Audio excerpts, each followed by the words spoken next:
nada más que una se mueve con respecto a la otra. Es decir, en este caso hay movimientos relativos.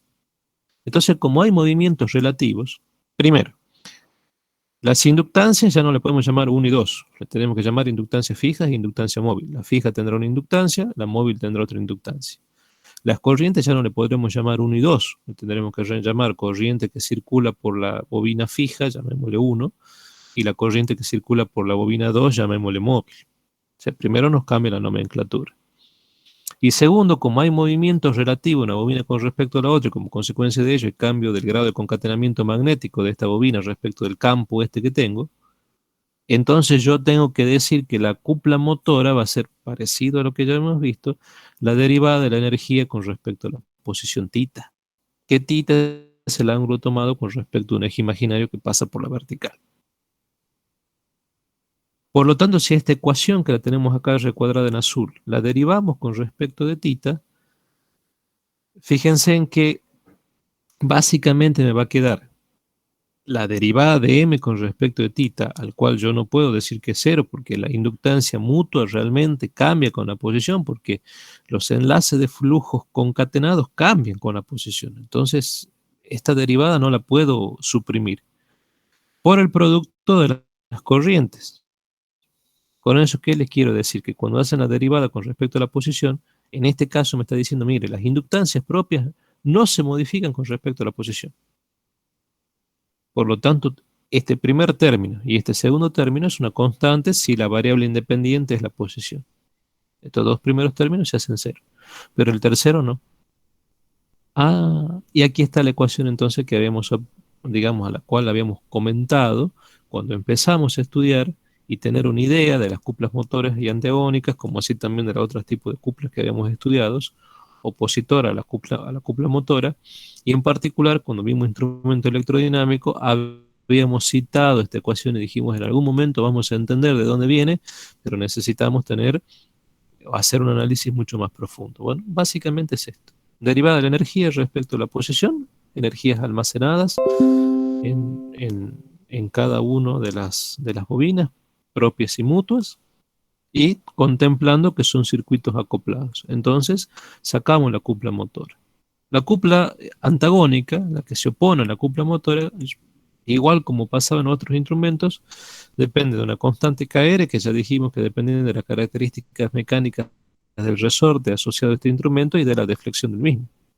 Igualando, cuando igualo esto con esto, básicamente tita, que es lo que a mí me interesa, la deflexión de la aguja sobre la escala, esto pasa dividiendo 1 sobre KR por todo esto que está acá.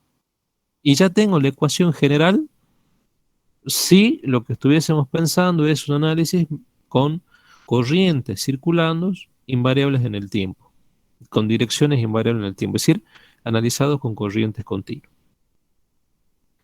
Ahora, si lo que tuviese que analizar fueran corrientes alternas sinusoidales, y aquí se empieza a poner más complicado el tema, porque ahora yo digo, mire, las corrientes que circulan por acá no son continuas, son corrientes alternas, que cada una tiene una estructura de ecuación definida así. Pero aclaro que la corriente IF, acá hay un signo menos, me está diciendo que está retrasada un ángulo beta con respecto a la corriente IM. ¿Qué significa eso?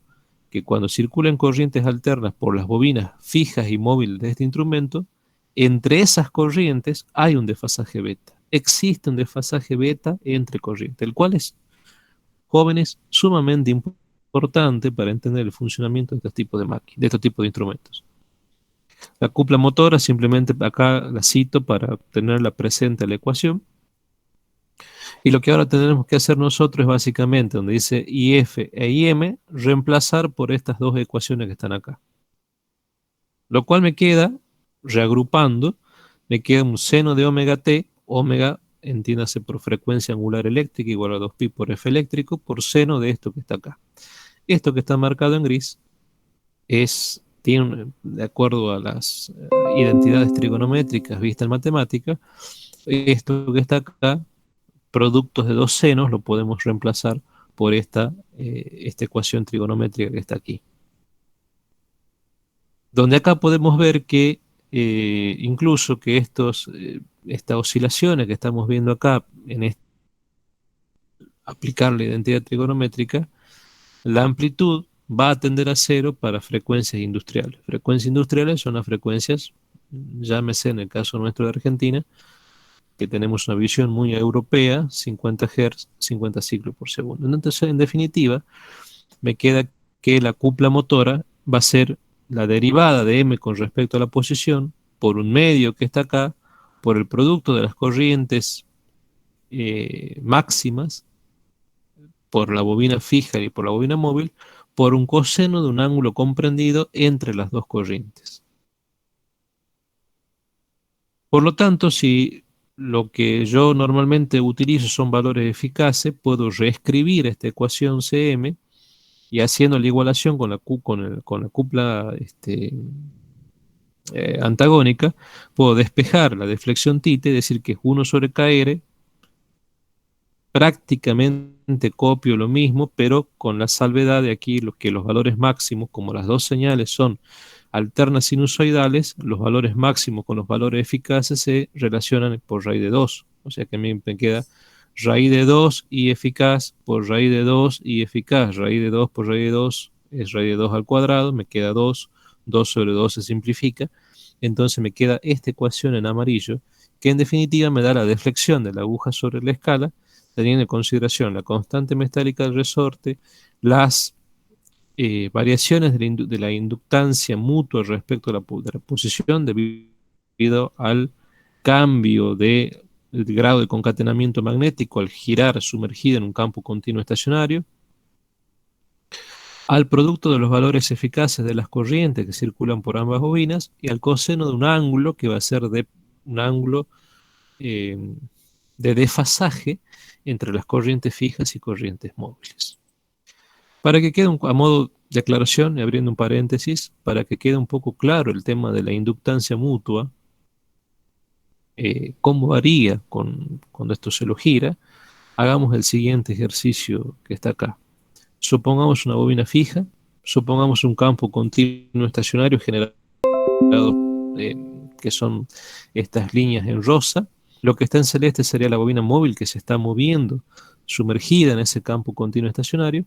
Y supongamos que hacemos justo un análisis para el instante de tiempo en el cual esta bobina, su eje está a un ángulo θ respecto al horizontal.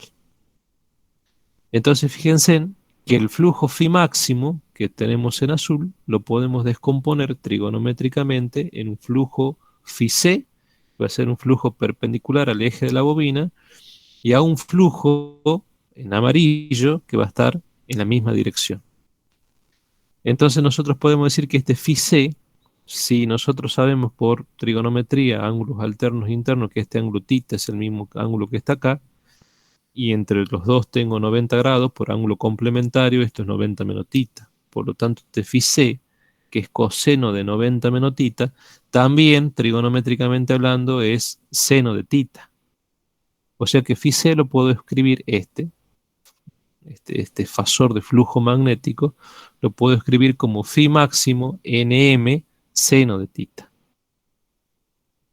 ¿Y qué quiero llegar con todo esto? Que así como las inductancias propias se definían como los enlaces de flujo por unidad de corriente, las inductancias mutuas también las puedo llegar a definir, lo cual no significa que dependa de eso, pero lo puedo definir a partir de los enlaces de flujo phi c por unidad de corriente que circula por la bobina fija. Estoy relacionando la corriente fija, la corriente que va a circular por la bobina fija que está aquí, con la componente de flujo phi c generada por esa bobina en esta bobina móvil. Entonces simplemente reemplazo, a todo esto lo agrupo en m máximo y me queda que la inductancia mutua es función del seno de θ. Todo esto sería la demostración matemática. Lo importante es lo final. ¿Qué significa? Que cuando θ igual a 0, ¿cuánto vale el seno? 0. O sea que el acople, esta bobina azul, celeste, se pone horizontal.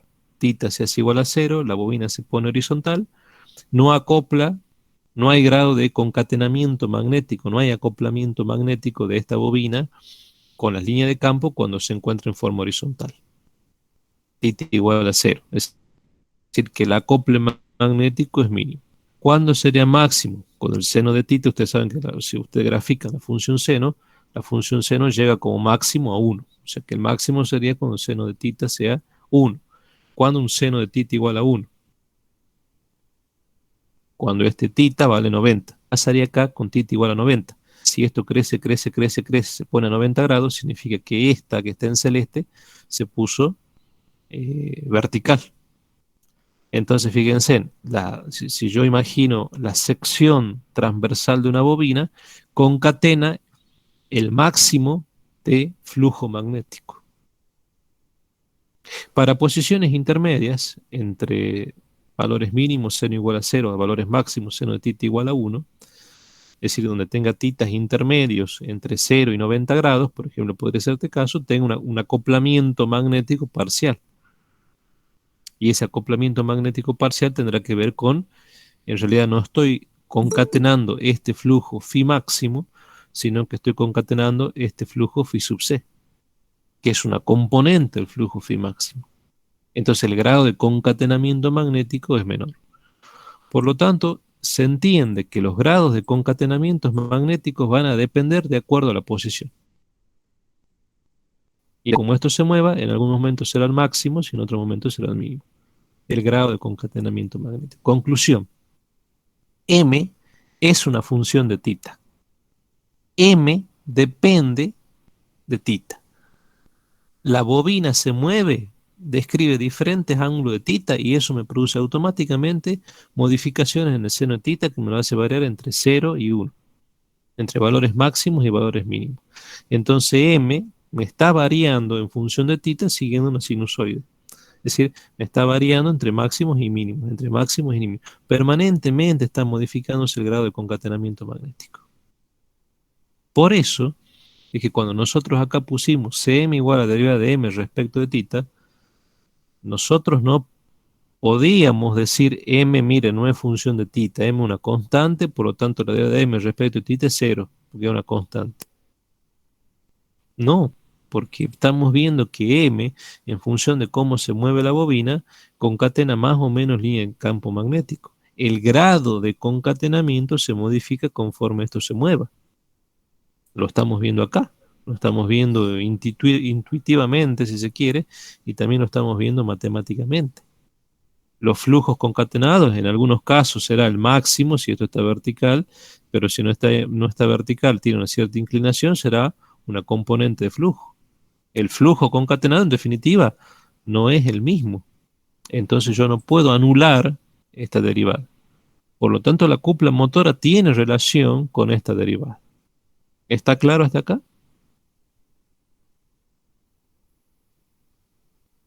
Bueno, ¿para qué me sirve todo esto o qué importancia tiene este análisis con los instrumentos? Bueno, si yo pensase en graficar m, que es lo que acabo de tener, como m máximo seno de tita, es decir, lo grafico en función de tita, y esta es una función sinusoidal, o sea que si yo lo grafico hasta 60 grados, esto sería así. Por supuesto, si lo grafico hasta 90, llego al máximo y luego decrece. Pero graficado hasta 60 grados, digamos, seguiría esta variación en rojo. Y si yo graficase la derivada de m, que por supuesto que no es 0, es m máximo, la derivada de seno es coseno. Entonces, esta arranca de 0, una función seno, y una función coseno arranca del máximo. Ahora, si yo graficase para valores positivos y negativos, bueno, la m tendría una variación así, y la derivada una variación así. Hasta aquí, nada nuevo. Estamos tomando una porción de una onda seno, ¿sí?, entre menos 60 y 60, y una porción de una onda coseno entre 60 y menos 60. Y ustedes me preguntarán, ¿por qué es importante? Bueno, porque mira, si yo analizo eh, entre 0 y 60 grados, ¿sí?, esta derivada, con cierto a riesgo de cometer cierto error, pero aproximadamente podemos decir que es igual a 1 sobre tita.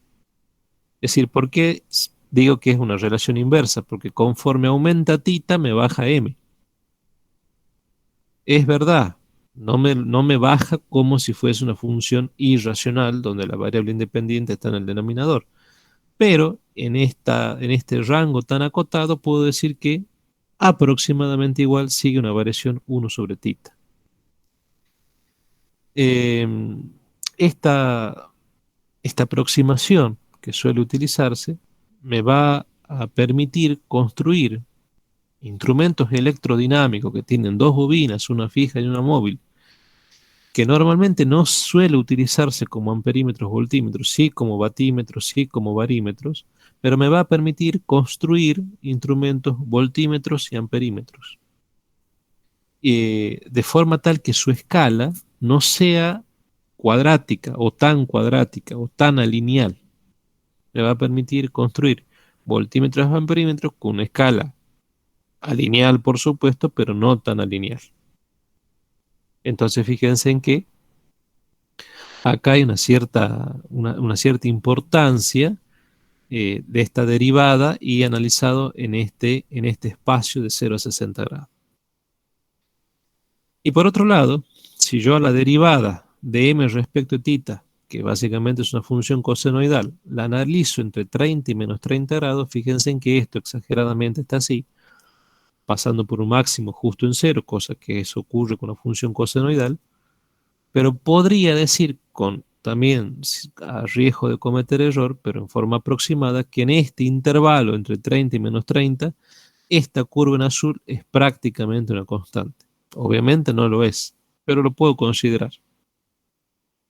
Y este hecho de tomar derivadas que son aproximadamente constantes en este rango de tita, es lo que digamos, uno de los conceptos que se utiliza para la construcción de los batímetros.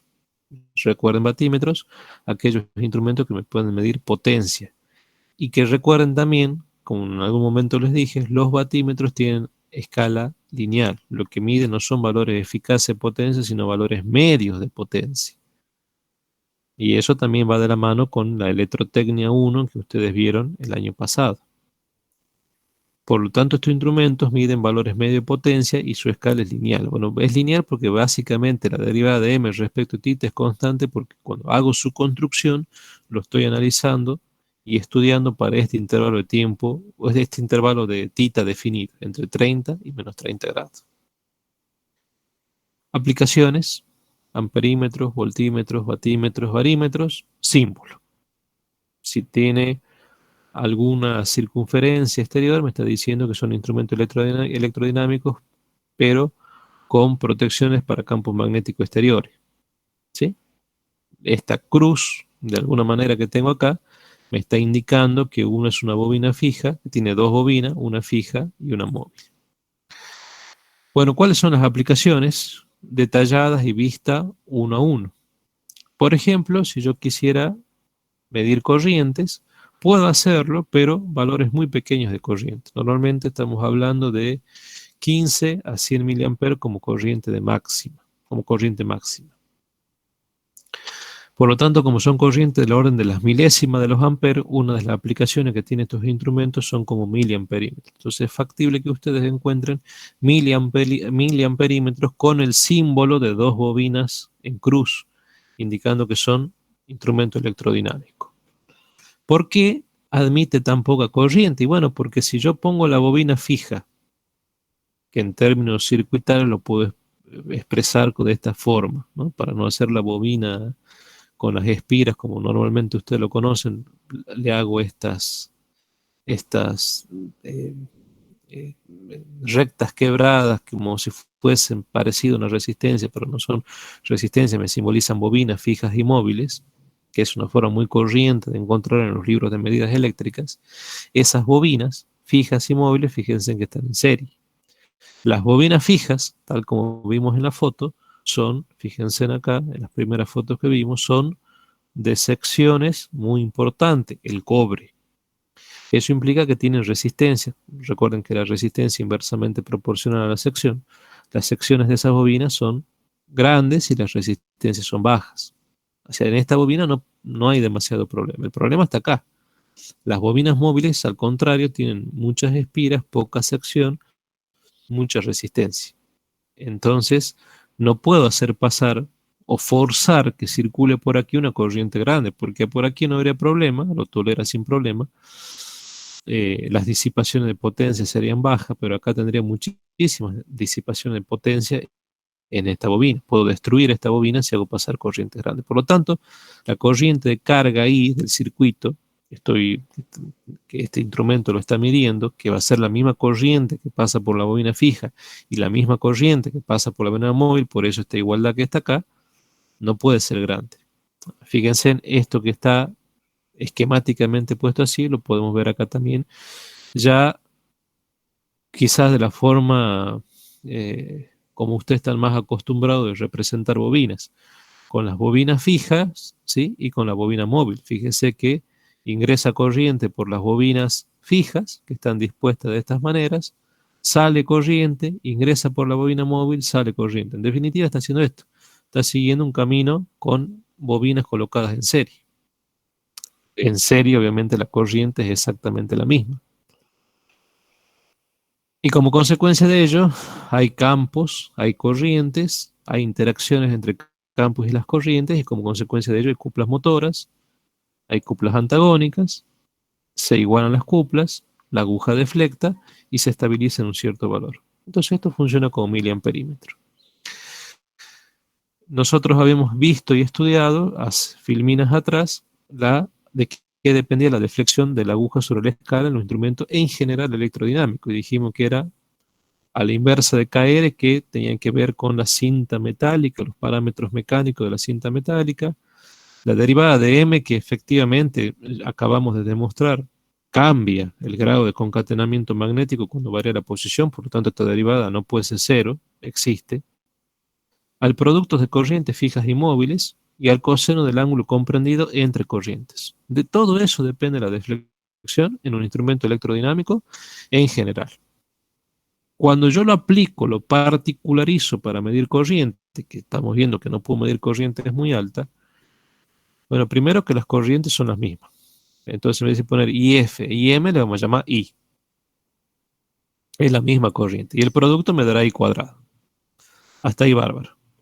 Y por otro lado, en estos tipos de instrumentos, la resistencia de esta bobina, que ya dijimos la bobina fija, perdón, la bobina móvil, que tiene una sección muy bajita y mucha resistencia, tiene mucha más, en términos óhmicos, mucha más resistencia que esta que está acá.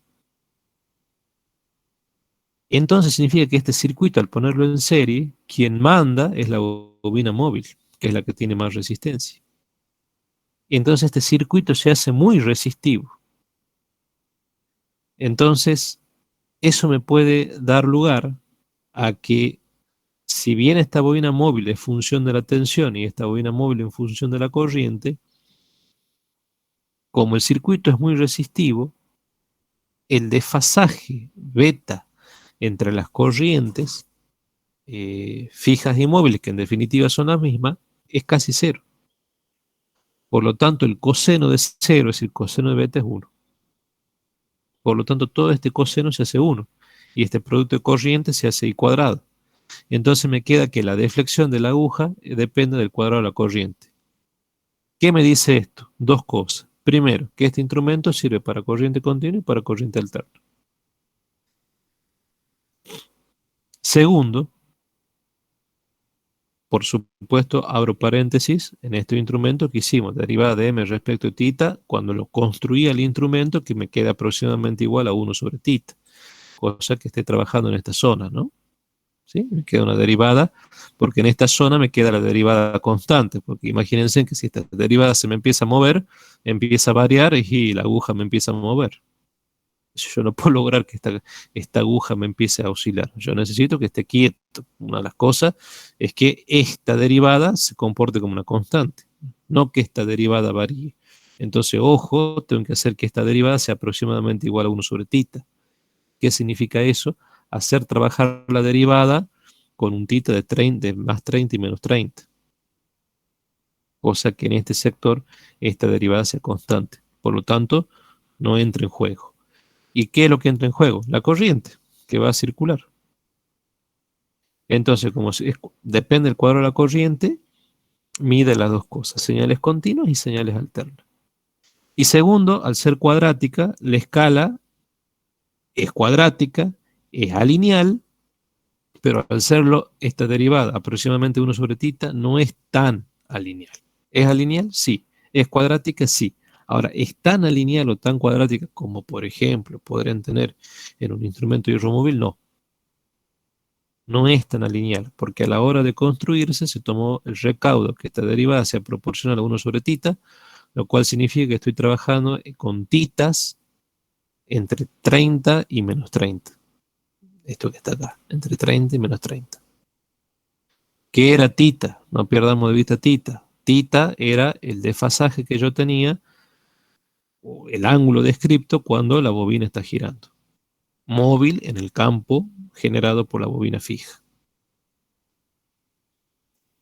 Bueno, hasta aquí miliamperímetro. Ahora vamos. Ingeniero, Sí, una consulta. Usted dijo que la resistencia de la bobina móvil es más grande, sí, que la bobina fija. pero si tiene mayor sección, ¿no tendría que tener menor resistencia al paso de la corriente? Y justamente, la bobina fija, fíjense en la sección que usted tiene de los conductores. Por lo tanto, tiene menos resistencia. Y la bobina móvil que está dentro, que acá no se la ve tan clara, tiene muy poca sección. Por lo tanto, tiene mucha resistencia. Por eso, comparativamente en términos óhmicos, le dije que la bobina móvil tiene mucha más resistencia que la bobina fija, Ah, bien, perfecto. lo Bien. cual hace que este circuito se comporte casi resistivamente, podemos decir. Entonces, eso impacta directamente en el desfasaje beta, porque hace que mis corrientes, si bien son iguales, si yo la descompongo en la corriente fija y la corriente móvil, que es el desfasaje beta, las corrientes son iguales, esta productora me da I cuadrado. Pero a su vez hace que, por esta situación que estamos planteando, beta tiende a cero. Es decir, que las corrientes a su vez prácticamente tienden a estar en fase. No tan solo que son iguales en cuanto a su valor, sino que también tienden a estar en fase. Lo cual hace que el coseno sea beta y la ecuación general se sintetiza considerablemente.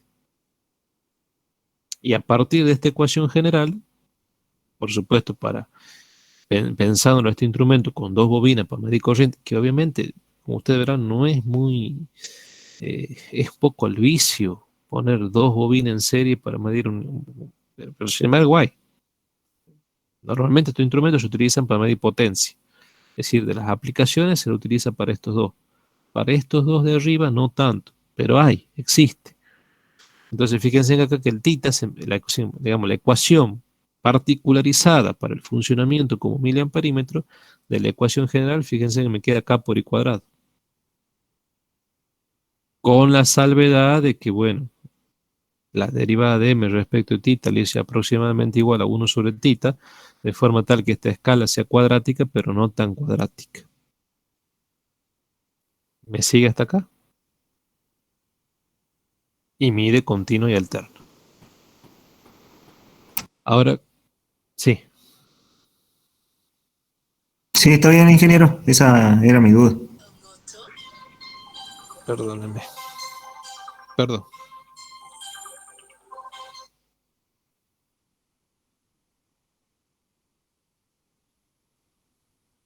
Ahora, ¿qué pasaría si lo que yo quiero medir es, o sea, utilizarlo como amperímetro, pero midiendo corrientes que ya no estén por debajo de los 100 miliamperes, como estábamos acá, con 100 miliamperes como máximo, sino yo ahora quiero medir corrientes que estén por encima de los 100 miliamperes. Entonces fíjense en que hago otro arreglo con las bobinas. En vez de ponerla en serie, ahora yo las voy a poner en derivación. Perdón.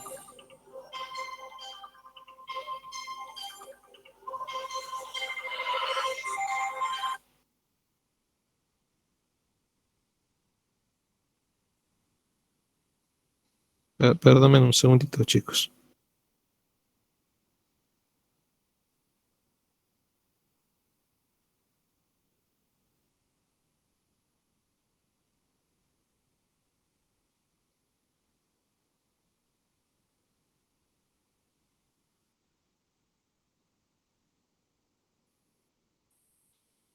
Perdón. Entonces fíjense ahora si hago otro arreglo poniendo una bobina fija y una bobina móvil, pero en vez de ponerla en serie, ahora la conecto en derivación, yo puedo utilizarlo ahora esto como amperímetro y medir corrientes mayores a 100 miliamperes, lo cual es mucho mejor. Fíjense en que cada una de estas bobinas son circuitos RL y por lo tanto, si lo pudiera representar en planos complejos, ¿sí? Donde tengo ejes reales y ejes imaginarios, supongamos que seguimos el sistema metálico con el eje real sobre el horizontal, el eje imaginario sobre el vertical, tendrías mis impedancias formadas por resistencias y reactancias fijas para la bobina fija y para la bobina móvil.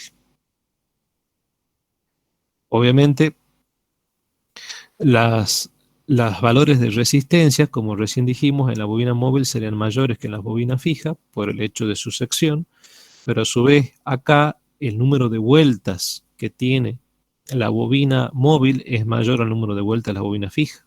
Y recuerden que las inductancias propias dependen del cuadrado del número de espiras. Por lo tanto, las reactancias móviles y fijas no son iguales. La bobina móvil tiene mayor reactancia que la bobina fija. ¿Por qué?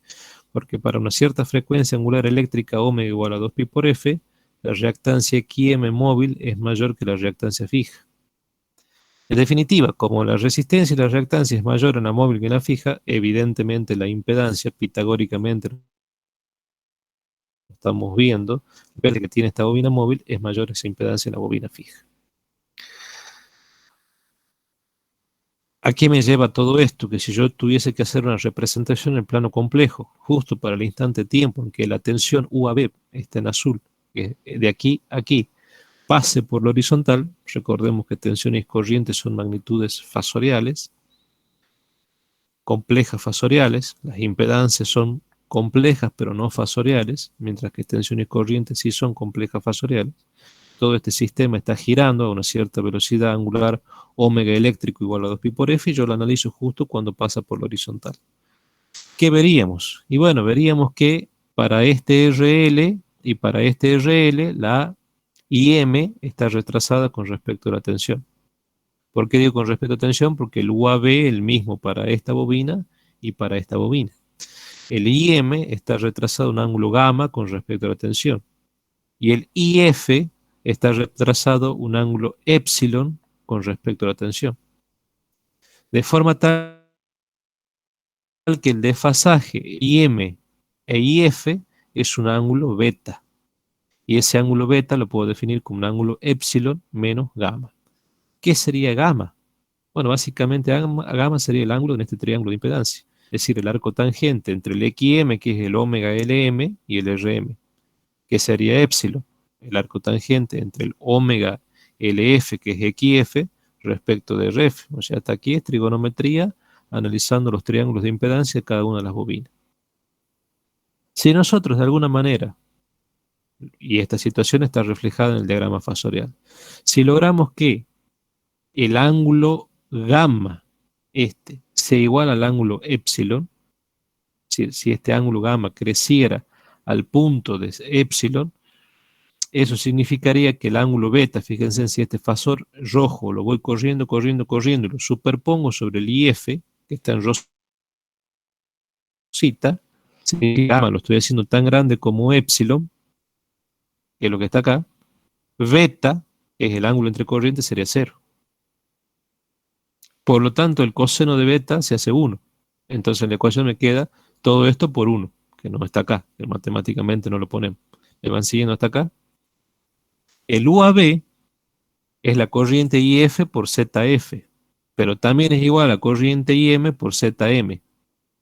Y va a ser igual a una corriente I por el paralelo de dos impedancias, móviles y fijas.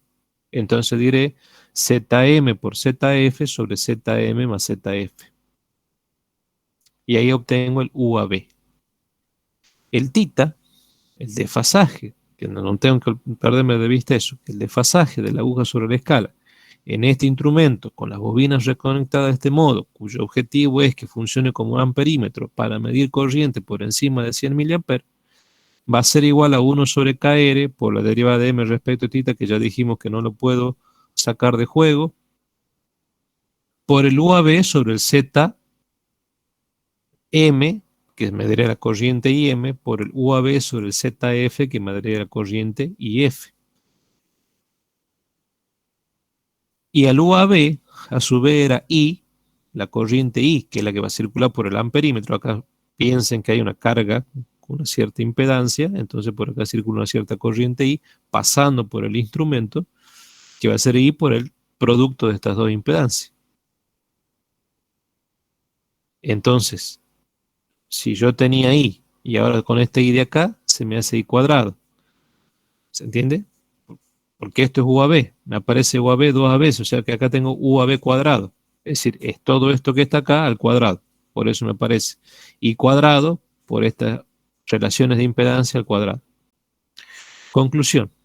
Sintetizando, me queda que la deflexión de la aguja sobre la escala, θ, haciendo todos los pasos matemáticos, es K por estas relaciones de impedancia por la corriente al cuadrado. Por lo tanto, este instrumento, para medición de corrientes por encima de miliamperes, como depende del cuadro de la corriente, también es válido para hacer mediciones en corriente alterna.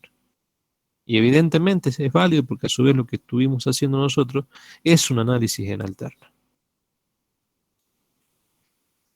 Si nosotros logramos, de alguna manera, en la construcción del instrumento, que las relaciones estas de impedancia sean equivalentes a sus relaciones de resistencia, con eso no estamos diciendo que las impedancias sean iguales a las resistencias, sino que las relaciones de impedancia, que las relaciones de impedancias en esa estructura matemática sea equivalente a las relaciones de resistencia, es decir, tengan una estructura matemática similar, podemos decir que en términos de resistencia, la deflexión sería válida para corriente continua y en términos de impedancia, estas relaciones de impedancia con I cuadrado sería válida para una señal en corriente alterna. O sea que estos instrumentos en definitiva sirven también para medir alterna. ¿Qué pasaría si yo ahora, aún pensando en estos instrumentos como amperímetro, yo dijese, bueno, mire, pero yo necesitaría que el instrumento, así como habíamos visto, no en estos, pero porque no tengo una foto de un amperímetro, de un voltímetro electrodinámico para mostrarles, pero le dijesen, bueno, mire, yo necesito que tenga un borne común y dos bornecitos más, o sea que en definitiva tenga dos alcances. ¿Puedo hacerlo? Sí, mire, una de las cosas que puede hacer es a la bobina fija la divide en dos. Cuando usted a las bobinas las pone en serie, podrá medir como máximo una cierta corriente, supongamos 2,5 amperes. Ahora, si esas bobinas usted las reconecta en paralelo, fíjense en los principios de bobina, uno con los principios de bobina, y ahí va un terminal. Los finales de bobina, uno con los finales de bobina, fíjense, finales de bobina, uno con los finales de bobina, y ahí va otro terminal. Si yo cambio quizás una perilla selectora, hago una conmutaciones de bobinas, y haciendo conmutaciones de bobinas, lo que logro es que poder medir el doble de corriente. ¿Por qué? Porque si está en paralelo, cuando la corriente sea de 5 amperes y llegue a este nodo o nudo, se va a dividir en dos corrientes. Una de 2,5 y otra de 2,5. ¿Cuánto aguantan las bobinas? 2,5. En serie no hay problema porque es la misma corriente. En paralelo tienen que pasar internamente 2,5 semibobina. Son dos semibobinas conmutadas. Conmutada y puesta ahora en paralelo para que aguanten 5 amperes. ¿Pueden aguantar 5 amperes? Sí. ¿Puedo medir 5 amperes? ¿De I de carga? Sí, porque por cada bobina va a pasar 2,5. Es un divisor de corriente. En definitiva, un circuito paralelo no deja de ser un divisor de corriente. ¿Sí? Y como las dos bobinas son exactamente iguales, circulará dos corrientes exactamente iguales por las dos bobinas. Entonces acá puedo tener un sistema serie paralelo que yo lo puedo conmutar externamente, esas bobinas en el instrumento mediante algún tipo de perilla selector, algo por el estilo, de forma tal de que yo pueda medir dos alcances, para 2,5 y para 5 amperes. Internamente el instrumento no le ocurre absolutamente nada porque cada bobina aguanta 2,5. Bueno, Se terminó amperímetro. Ahora quiero ver, ¿puede este instrumento funcionar como voltímetro? Sí, puede. ¿Qué voy a hacer? A las bobinas las pongo en serie. La bobina fija con la bobina móvil la pongo en serie. Pero, a diferencia, o sea que hasta aquí estoy haciendo esto. Y usted me dirá, bueno, pues yo quiero medir tensión, no corriente. Bueno, mire, usted las pone estas dos bobinas en serie y le puede agregar una resistencia adicional de alto valor, RD. Si usted agrega una resistencia en serie con la bobina móvil, de que por sí es más resistiva, tiene más resistencia que la bobina fija, estoy haciendo este circuito sumamente resistivo. Incluso más, le puede poner dos resistencias de alto valor, una RD1 y una RD, y tomar puntos intermedios entre resistencia, lo cual a usted le va a permitir a su vez tener alcances distintos. Entonces podremos tener un voltímetro con un borne común y dos alcances.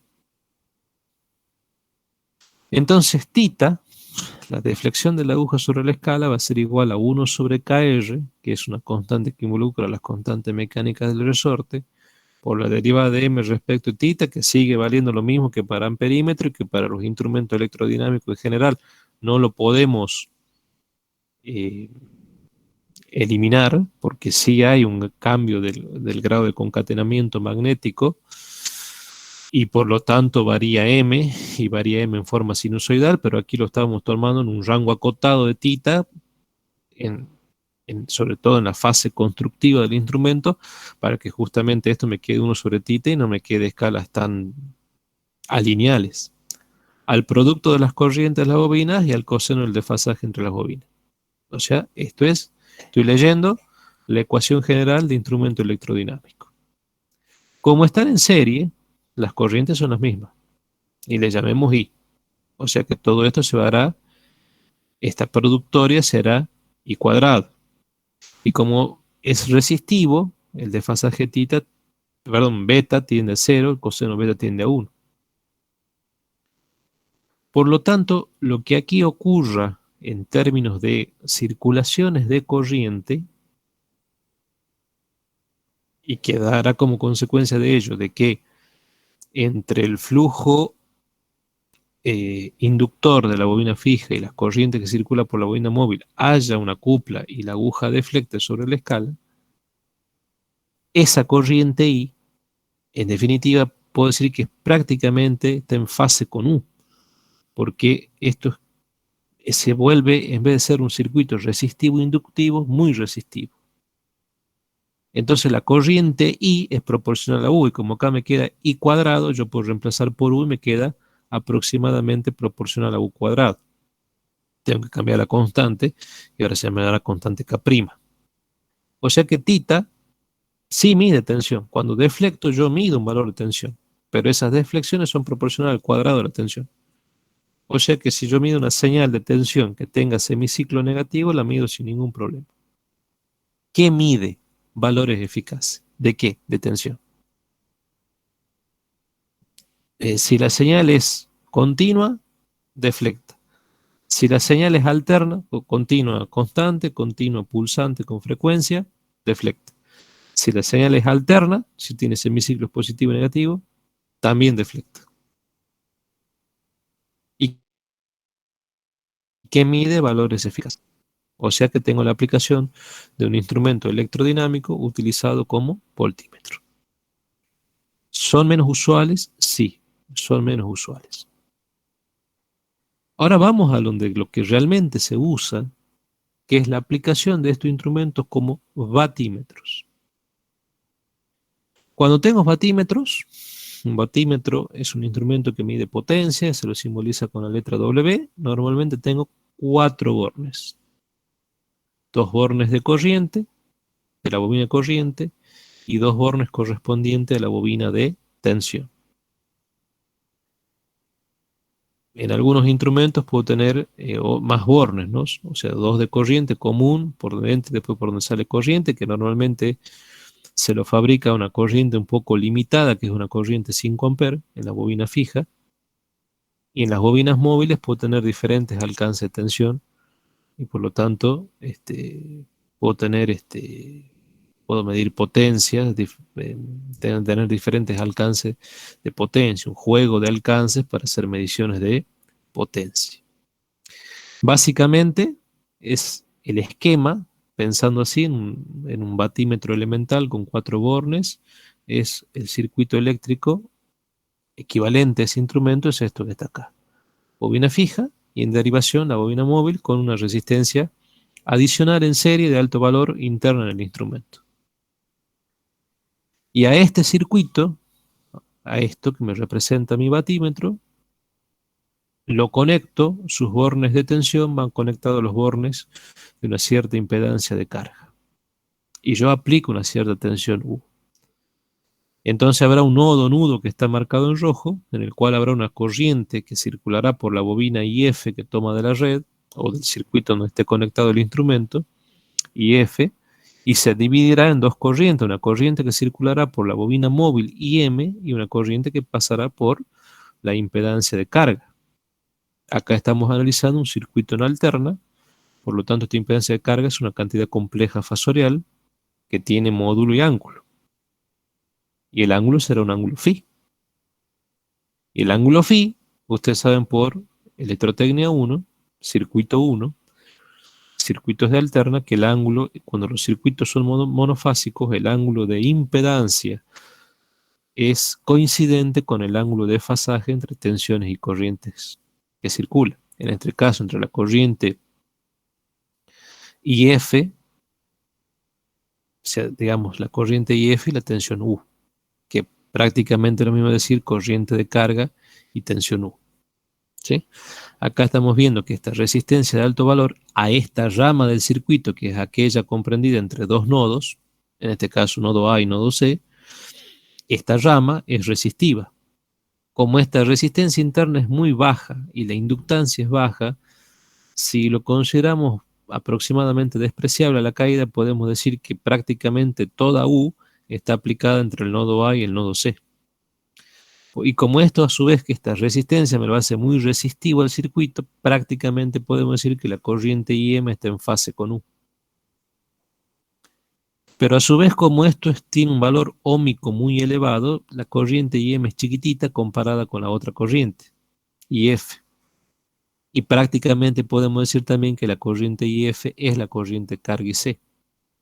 Se daría muy poca corriente por la rama voltimétrica. Lo que yo sí sé, que hay un desfasaje phi entre U e IC. Ese desfasaje phi es el ángulo de la impedancia de carga, que es el ángulo de desfasaje entre tensión y corriente en esa impedancia. Y que estamos viendo para un voltímetro ideal, que sería de resistencia acá casi infinita, y esta resistencia casi cero, que la corriente de carga va a ser prácticamente IF. Y entonces beta, que era el desfasaje entre las dos corrientes, prácticamente phi. Entonces, como IM está en fase con U e IF aproximadamente igual a IC, yo podría esta ecuación general para instrumentos electrodinámicos reescribirla diciendo que todo esto está englobado en una constante K', que la corriente IM es muy próxima a U y que la corriente IF es muy próxima a IC. Y que el desfasaje beta entre las corrientes fijas y móviles de este instrumento es proporcional prácticamente al desfasaje phi entre tensiones y corriente en esta impedancia de carga. Entonces fíjense en que cuando hago esta transformación de la ecuación general de instrumento electrodinámico, la particularizo para batímetros, en este caso un batímetro ideal, me queda una ecuación, reescribo la ecuación, que es esta ecuación nueva en verde clarito, y esa ecuación va a ser proporcional a la potencia activa P que mide este instrumento. Y esa potencia activa P no es valores eficaces de potencia, son valores medios de potencia. Eso se demuestra matemáticamente y ustedes tienen que haber hecho en Electrotecnia 1 la demostración de por qué esa potencia es potencia media y no son potencia eficaz. Ustedes seguramente vieron para un circuito L para un circuito C, en el cual tengo oscilaciones de potencia, pero cuando hacían la integración de 0 a T, básicamente esas áreas se anulaban, ¿sí? Por lo tanto, ustedes decían que en circuitos reactivos, inductivos y capacitivos, si bien hay oscilaciones de potencia, no puedo tener medición de potencia porque la potencia neta es cero, pero cuando ustedes incorporaban algún elemento resistivo, por ejemplo en serie, ya ahí había en la integración un cierto valor, y ese valor es un valor P de potencia, que si ustedes después lo particularizaban y hacían un desarrollo matemático no complejo, llegan a la conclusión que mide una potencia, y esa potencia que se mide no es una potencia eficaz, sino es una potencia media. Bueno, fíjense en que la potencia, en términos electrotécnicos, es U por I coseno phi. Y un batímetro ideal, es decir, con resistencias voltimétricas muy importantes, resistencias amperométricas sumamente bajitas, y tiene una deflexión que es muy próxima, por no decir igual, a una potencia P. Pero resulta que esto que es ideal, justamente como su palabra lo dice, es ideal. Esta resistencia normalmente en un batímetro real es grande, pero no es infinita. Esta resistencia, esta impedancia amperométrica es bajita, pero no es cero.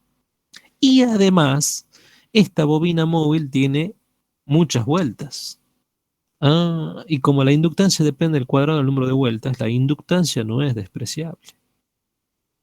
Entonces acá resulta que aparece en los batímetros reales un error de fase. Y ese error de fase lo vamos a simbolizar con esta letra griega psi, que es el desfasaje comprendido entre acá, entre debido a la inductancia L de esta bobina móvil, entre la tensión y la corriente IM.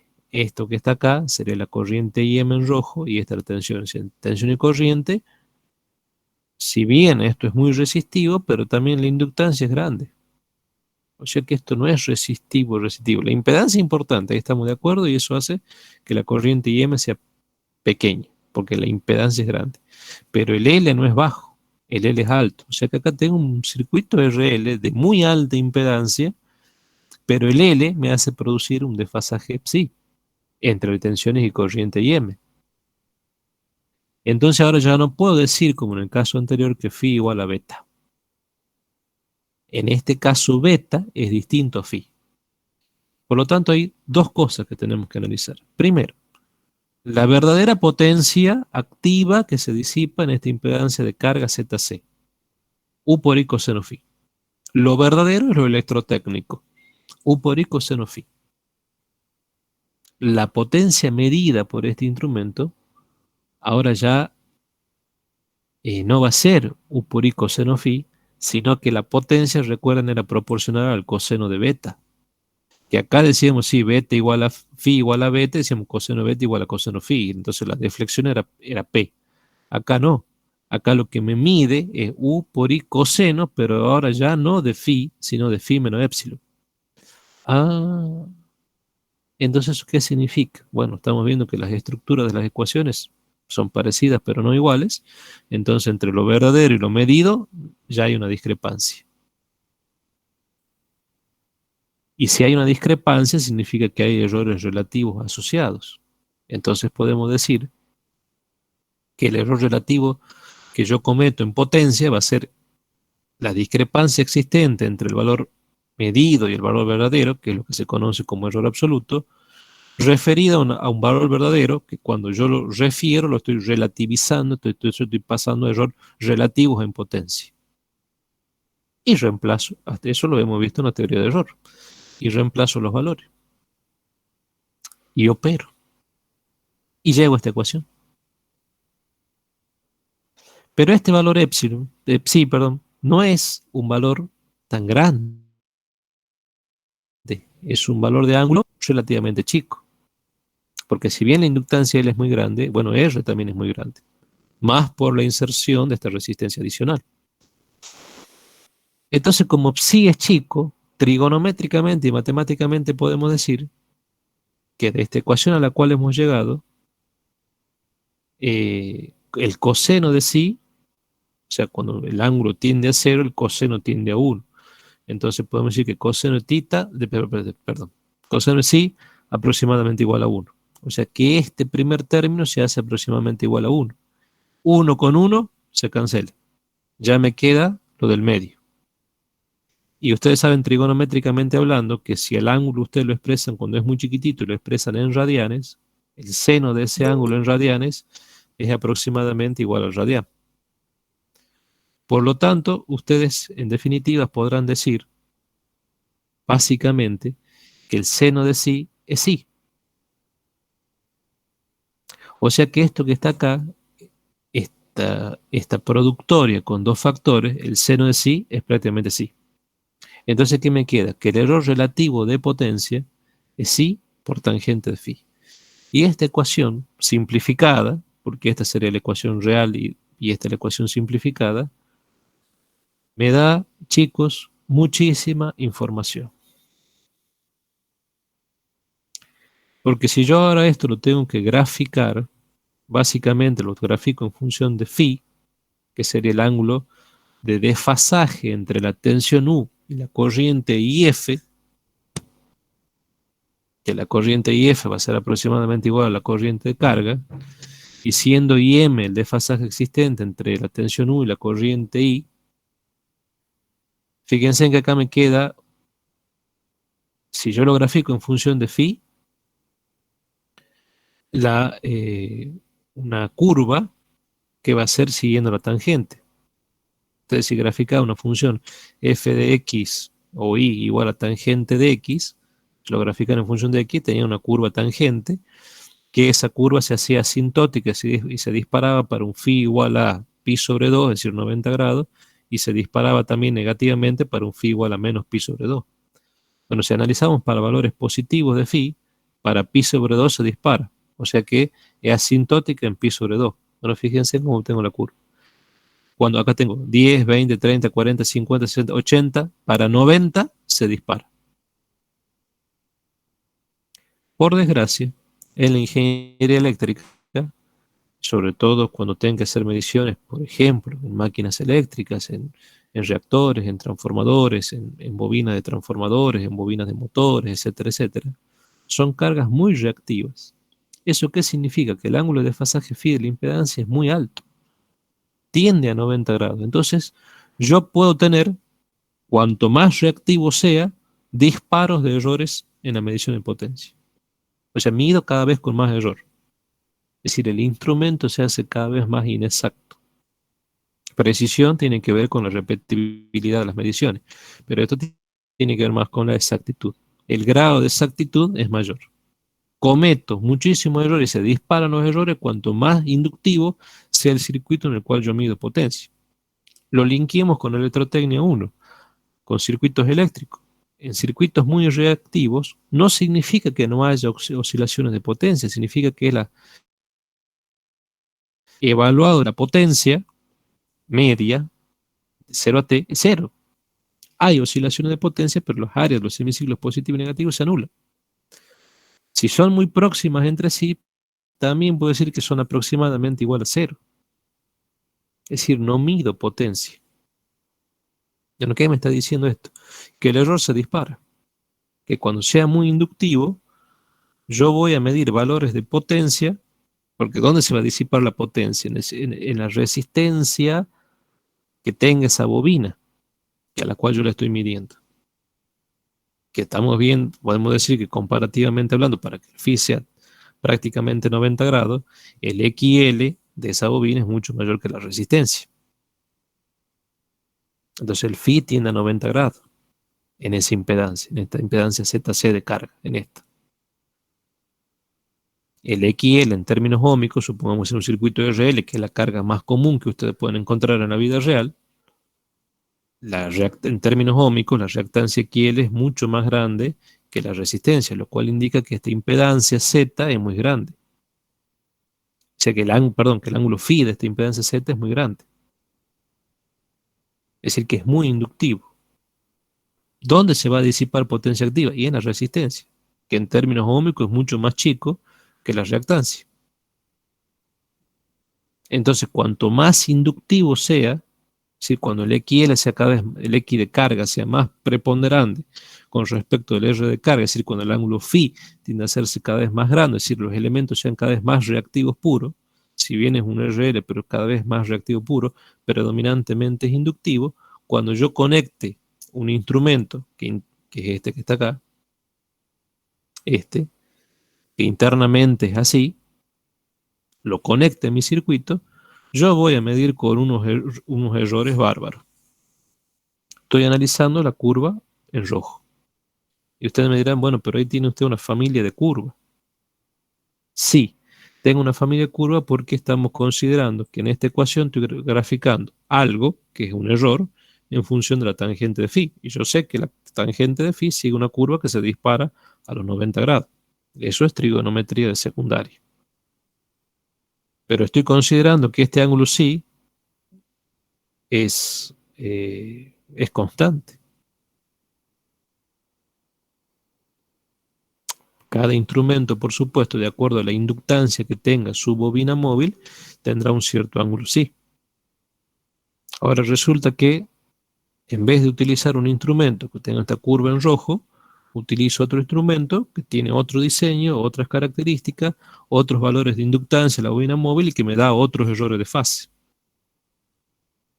Y entonces puedo ver que para diferentes valores de psi, que tienen que ver con las características internas constructivas de los instrumentos, y se me puede ir disparando esto. Fíjense en que el error se va aumentando. Fíjense, si yo quiero medir una impedancia de carga que tiene un ángulo phi igual a 80 grados, para la curva en rojo me da un delta P porcentual o en por unidad de 1. Pero si yo mido, eso sería para 5 minutos, con el psi este en 5 minutos, por supuesto expresado en radianes. Si yo lo hiciese para 50 minutos, es decir, que el desfasaje, estamos hablando de desfasaje muy chiquitito, ¿no? Estamos hablando en términos de minutos. Si este desfasaje en términos de minutos, en vez de ser 5 minutos, fuese 50 minutos, vamos al caso extremo, estaría en la curva celeste. La tendencia es que se dispara de la misma manera porque la ecuación que gobierna es una tangente de phi y las variaciones de tangente son así.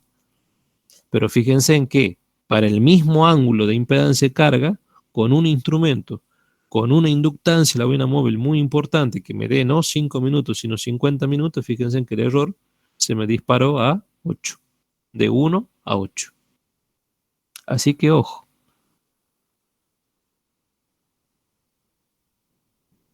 ¿Se entendió? Por eso cuando mido impedancias de carga que sean muy inductivas, ojo cuando mido con un batímetro, porque si bien la aguja deflectará, es posible que esté midiendo un valor muy diferente de lo real. Lo real es lo electrotécnico. Yo hago el cálculo electrotécnico y digo, este RL mide una potencia de tantos vatios, electrotécnicamente hablando. Yo en esa bobina le mido la resistencia, veo los valores corrientes, hago un cálculo electrotécnico y digo la potencia disipada es tantos vatios. Electrotécnicamente hablando. Conociendo esa bobina, digo tantos vatios. Ahora lo conecto al instrumento, mido potencia, estoy seguro que ese instrumento va a medir una potencia dispar a la verdadera potencia que es la electrotécnica. ¿Por qué? Porque como es muy reactiva la carga, con phi muy grande, el error se ha disparado. ¿Qué significa? Que lo que yo mida será muy dispar del verdadero valor. Eso tiene que ver por el phi, por la tangente de phi. Ahora, por otro lado, tengo que considerar, de acuerdo al instrumento que yo elija, cómo será la bobina voltimétrica. Si tendrá una inductancia muy grande o muy pequeña. Si tiene inductancias muy grandes, son E. Tengo errores que van a ser, se va a contribuir a que tenga más errores. En vez de contribuir que tenga errores bajos, va a contribuir que tenga errores altos. Entonces, conviene siempre, para hacer mediciones de potencia activa, si yo necesito un instrumento para medir potencia activa, convendría siempre que la inductancia de la bobina móvil sea baja, para que el error no se dispare. ya sé que cuando me acerque a 90 grados se me van a disparar los valores, pero se disparan mucho menos cuando el desfasaje que me introduce justamente el hecho de que esta inductancia sea alta, sea bajo ese desfasaje, sí, a que sea alto. Bueno, todos esos detalles tengo que tenerlo en cuenta al hacer medición de potencia. ¿Se entendió? Aclaro, esto es un tema de examen. Sí, profe. Más que de examen parcial, es un tema de examen final. Suelo pedir esto, porque es muy importante, ¿no?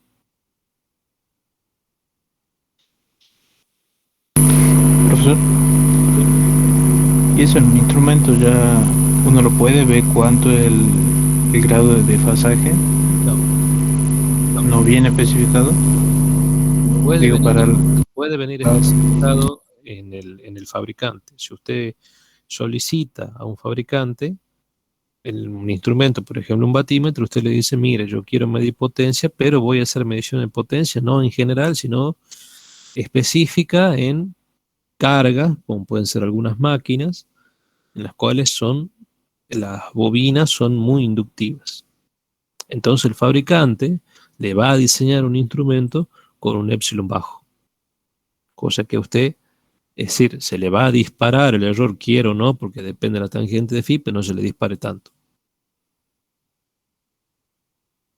Ahora, si usted le da la especificación al fabricante, le dice, mire, quiero medir tal cosa, y supongo que usted le dice carga inductiva, y él le fabrica con un épsilon alto, el que está fallando es el fabricante, porque a usted le está entregando un instrumento que donde el error se le va a disparar.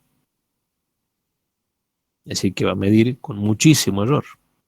Va a existir muchísima discrepancia entre lo medido y lo que verdaderamente consume. Lo verdaderamente consume se lo determina electrotécnicamente. Eso ya lo fija el fabricante. Eso lo dice ahí en función de lo que usted le especifique. ¿Cómo controla eso el fabricante? ¿Cómo controla Epsilon?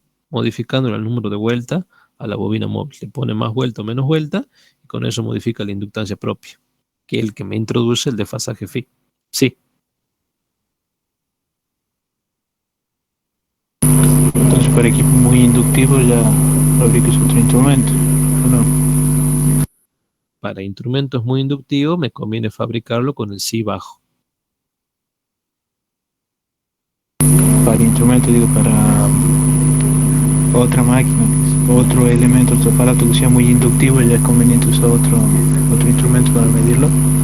No, cuando usted tenga una carga que sea muy inductiva, cosa que en la vida de la ingeniería eléctrica eso ocurre, porque si usted tiene el lado de un transformador, por ejemplo, es una carga inductiva. Si usted tiene una fase de un motor o un motor monofásico, esa bobina es una bobina muy inductiva. Los phi normalmente están pasando por encima de los 80 grados. eh, y usted quiere medir potencia por, por, por X razones o requerimientos, quiere hacer medición de potencia, y bueno, el epsilon tiene que ser bajo. Entonces usted lo tiene que orientar al fabricante qué es lo que quiere medir. Voy a poner un ejemplo que es un poco burdo, pero a ver, si yo quisiese medir potencias de resistencia calefactora, yo le tengo que decir al fabricante, mire, yo quiero medir potencias disipadas en resistencia calefactora. No es el mismo instrumento a que yo le diga, mire, yo quiero medir potencias en circuitos muy inductivos. ¿Qué es lo que hace el fabricante? Tiene que mover alguna variable. ¿Cuál es la variable que mueve? El número de vuelta a la bobina móvil. Para controlar el sí y evitar disparos. Cuando es resistivo, no hay problema. ¿Por qué? Porque fíjense, para valores resistivos el phi tiende a hacerse cero. Fíjense, prácticamente el error es cero, nada. Aquí ya no tengo casi apreciación, no puedo distinguir cuántos son los valores de error, que son sumamente bajos. El problema lo tengo cuando el phi se hace alto.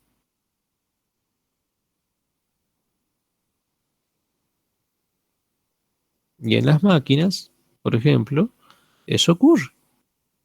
En la ingeniería eléctrica en general hay cargas que son muy inductivas. Es normal que eso ocurra.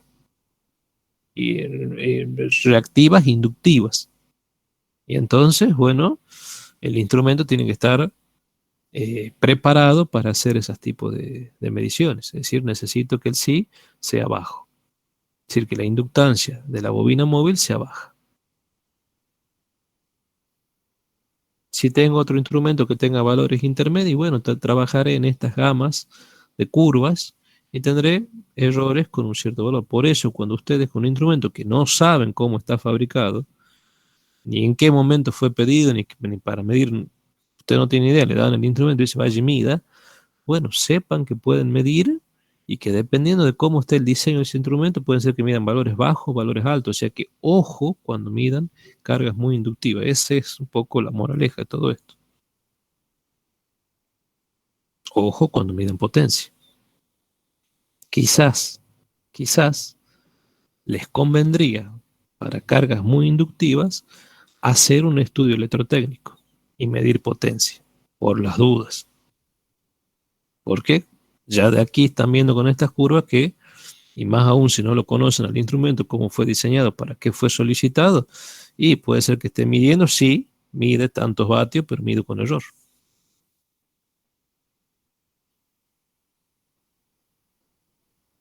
¿Se entiende? Ahora sí entiendo. Quedó clarísimo. Gracias. Sí.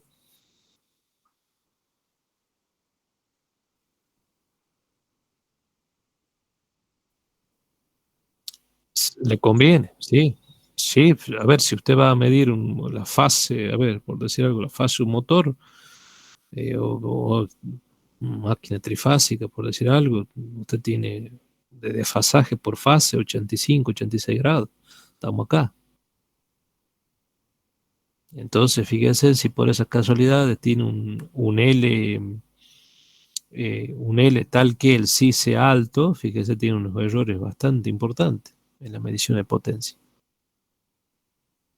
Entonces, por ahí le conviene hacer un cálculo, primero algunas mediciones y algunos cálculos electrotécnicos. Por ejemplo, ya vamos a ver con algunas técnicas de medición, que algo ya las citamos, que pueden ser primero alimentando con continua y quizá en forma indirecta midiendo tensiones y corrientes, sacando los valores de resistencia, o bien utilizando un ómetro que ya hemos estudiado, cuando vimos instrumentos como aplicaciones particulares de instrumentos IPBM.